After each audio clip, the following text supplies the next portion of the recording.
தஞ்சை திமுக ஆர்ப்பாட்டத்தில் எதிர்க்கட்சித் தலைவர் உதயநிதி ஸ்டாலின் பேசிய சர்ச்சைக்குரிய கருத்துக்கு காங்கிரஸ் கட்சி கடும் கண்டனம் தெரிவித்துள்ளது.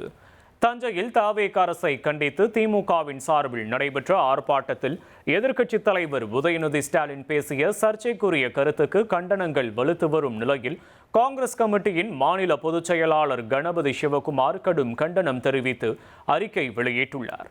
அதில் அரசியலில் பெண்களை எளிதில் விமர்சனக்கும் இலக்காக்கும் போக்கு வேதனை அளிப்பதாக கூறியுள்ள கணபதி சிவகுமார், பெண்களை இழிவுபடுத்தும் வகையிலான பேச்சுகளும் இரட்டை அர்த்த வசனங்களும் கடுமையாக கண்டிக்கப்பட வேண்டிய அரசியல் ஆபாசங்கள் என சாடியுள்ளார்.